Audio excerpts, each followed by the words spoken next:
नाही, आता प्राथमिक माहिती आता मी घेतोय. वडगाव पान जे संगमेश्वर तालुक्यातील गाव आहे त्या ठिकाणी घटना घडली. एक 13 वर्षीय शाळेतल्या मुलीला ती सायकलवरून जात असताना अचानक मोटरसायकलवरून एका येऊन मुलानं त्याच्या अंगावर ॲसिड फेकलं.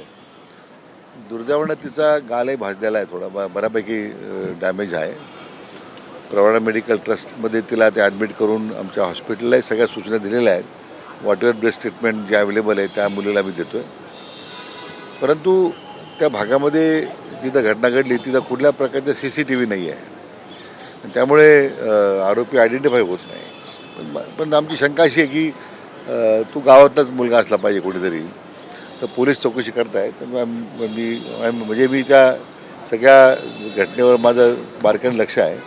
कुठल्या परिस्थितीत आरोपीला आज संध्याकाळपर्यंत उशिरापर्यंत अटक झाली पाहिजे अशा स्पष्ट सूचना पोलिसांनी दिलेल्या आहेत. याआधी सुद्धा म्हणजे मला वाटतं 2 दिवसापूर्वी पण रणखांब म्हणून गाव आहे, तिथे पण अशी घटना घडली.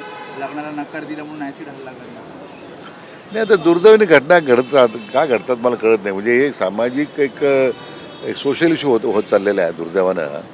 आणि मग त्याच्यामध्ये व्हलनरेबल जे होतात ते आमच्या मुली होतात अनफॉर्च्युनेटली. परंतु आता याच्यामध्ये आता आपण जे अनेक वेळा चर्चा करतो आहे सोशलायझेशनची किंवा काउन्सिलिंग करण्याबद्दल. पण आता असे जर प्रकार घडत असतील तर मला वाटतं अशा समाजकंटकांच्या संबंधी काहीतरी आपल्याला कठोर कारवाई केली पाहिजे की ज्यामुळं भविष्यकाळात अशा मुलांचं अशा लोकांचं आरोपींचं धाडस होणार नाही. मला वाटतं त्याला सोल्युशन माझ्या दृष्टीने माझं व्यक्तिगत मत आहे. परंतु शाळेत काउन्सिलिंग होऊ शकतो, पण शाळेच्या बाहेर ज्या अशा घटना घडतात तिथं मात्र मग काय करावं या संदर्भात निश्चितपणे काही विचार करावा लागेल.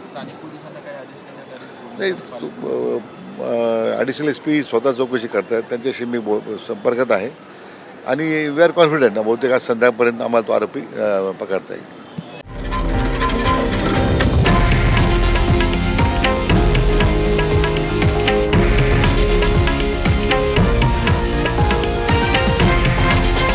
हे आहे देशातील नंबर 1 न्यूज नेटवर्क आणि आपण पाहत आहात TV9 मराठी, एकमेव.